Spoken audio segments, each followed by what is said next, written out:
की हो गई। इन जॉब्स में आप सबने विज्ञप्तियां पढ़ी हैं, कितनी विज्ञप्ति सीट कितनी रहती है, वैकेंसी कितनी रहती है? 50 करीबन 30, 40, 50, 60 से ज्यादा वैकेंसी आपको नहीं मिलेंगी। आप सब मानते हैं इस बात को? अब आप ये देखिए कि आपको जो सीट मिल रही है, आपको मिल रही है 50 सीट। 50 सीट में से पहले जो हमारा बंटवारा होता था 5% रिजर्वेशन, राजकीय सेवा में 5% है, तो पहले हमारी सीट बनती थी 2.5, मतलब 2 सीट बन गई एक उसमें, और वो 0.5 कैरी फॉरवर्ड हो जाती है आगे के लिए। 2 सीट बनती थी। हमारी जो लड़ाई होती थी वो किस सीट के लिए होती थी? 2 सीट्स के लिए। अभी आप आज के सिनेरियो में बात करते हैं कि अभी क्या होगा। वो 50 सीटें उनको पहले कैटेगरी वाइज किया जाएगा। मैं उस पॉइंट को नहीं ले रहा हूं कि वो महिलाओं को छोड़ के होगी, मैं महिलाओं के साथ ही कर रहा हूं, ध्यान रखना। वो और भी घातक चीज है। अभी हम इसको ऐसे डिवाइड करते हैं कि ओबीसी का रिजर्वेशन है 21%, तो 50 का 21% हो गया आपका, कितना हो गया? 1 सीट बनेगी आपकी बस, ठीक है साहब। जो बच्ची कुछ है वो कैरी फॉरवर्ड होगी। उसके बाद आप आइए, जो सबसे ज्यादा नुकसान, जो लोग ये सोच रहे हैं ना कि हमें फायदा हुआ है, एससी कितने परसेंट होता है उनका रिजर्वेशन? 12% रिजर्वेशन है। 12% की 50 से देखेंगे तो सीट कितनी बनती है? नहीं, मतलब 50 से देखते हैं, 12% 50 का 12% हो गया आपका 6 होता है, 6 सीट। और 6 का 5% निकाल लीजिए आप, 0.3 एक बार में, फिर 0.3 आपकी नेक्स्ट बार में, तब जाके टोटल सीट हुई 0.6। फिर जब तीसरी बार ये भर्ती आएगी तब आपकी फिर 0.3 जुड़ेगी। अगर 50 ही आती है तो तब होगा आपका 0.9। जब आपकी चौथी भर्ती आएगी तब आपकी 1 सीट बनेगी। तो 10 या 12 साल लगते हैं, एक भर्ती को 3 साल लगते हैं राजस्थान में, 2 से 3 साल मिनिमम टाइम है। 12 साल में आपकी 1 सीट बनने वाली है।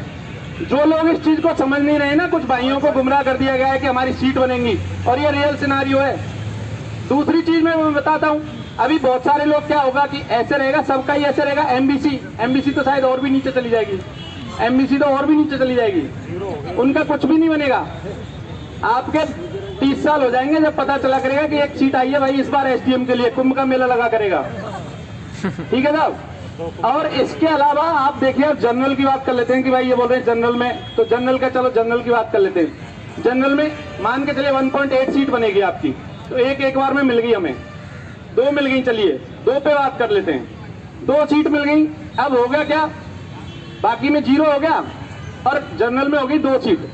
तो अब सब लोग आप क्या करोगे? एसडीएम तो सबको बनना है, सबको बनना है, बड़ी पोस्ट तो सबको लेनी है, तो सब लोग भरेंगे फॉर्म जनरल से, ठीक है साहब। ये तो आप मानते हो, जनरल से फॉर्म भर दिया हमने।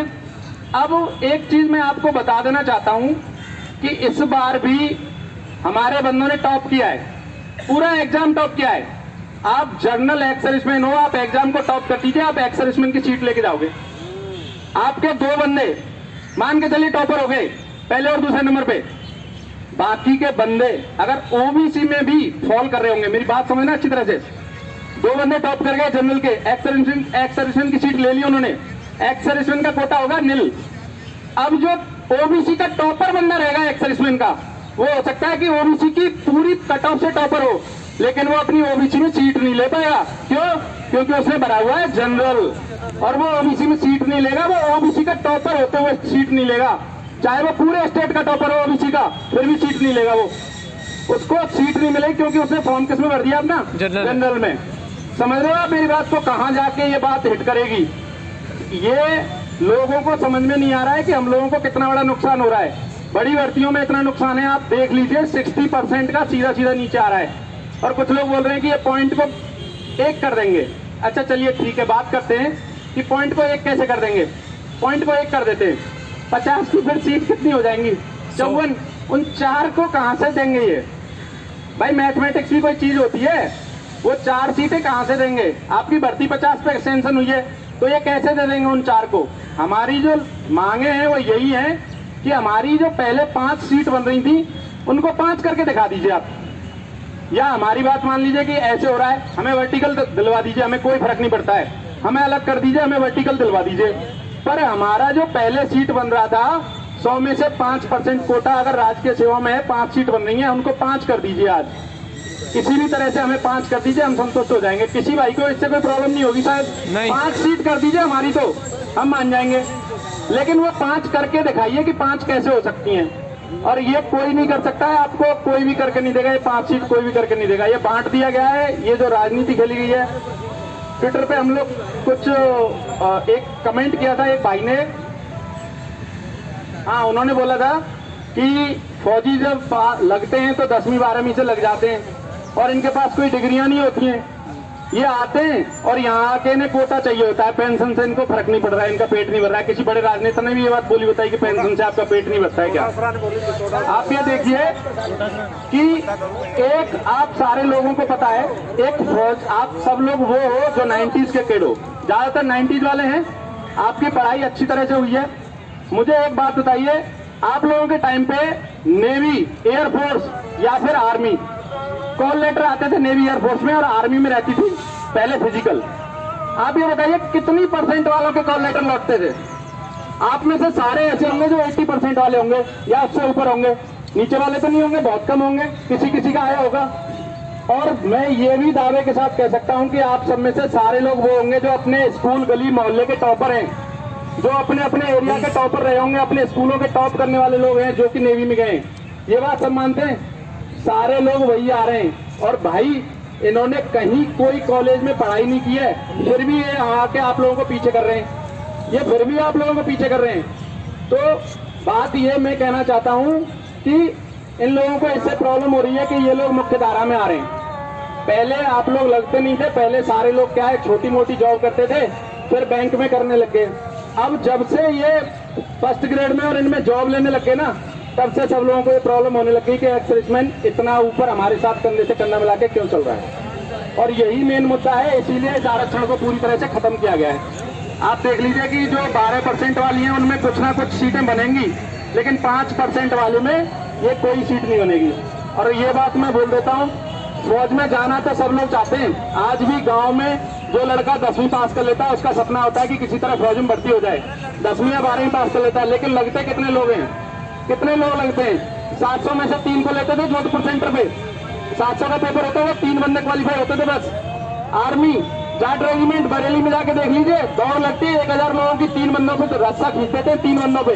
वो टॉप के 3 बंदे उसमें क्वालिफाई करते हैं बस।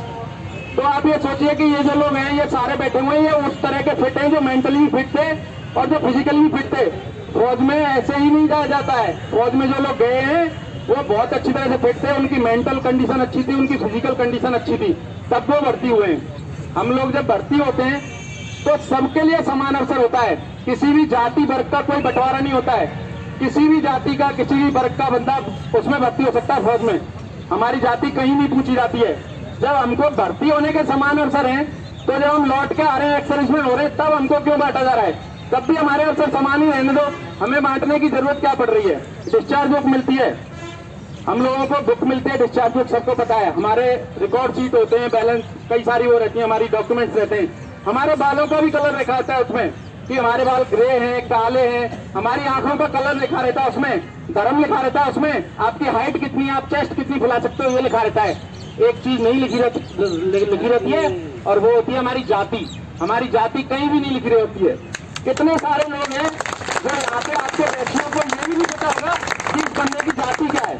अपने ही बैची एक दूसरे की जाति को नहीं जानते हैं। आपके बैचमेट की हो सकता है आपको जाति ना पता हो, और सारे लोग एक साथ बैठ के खाते पीते थे, एक गिलास लेके आ जाएंगे और 10 लोग उससे चाय पी के चले जाएंगे।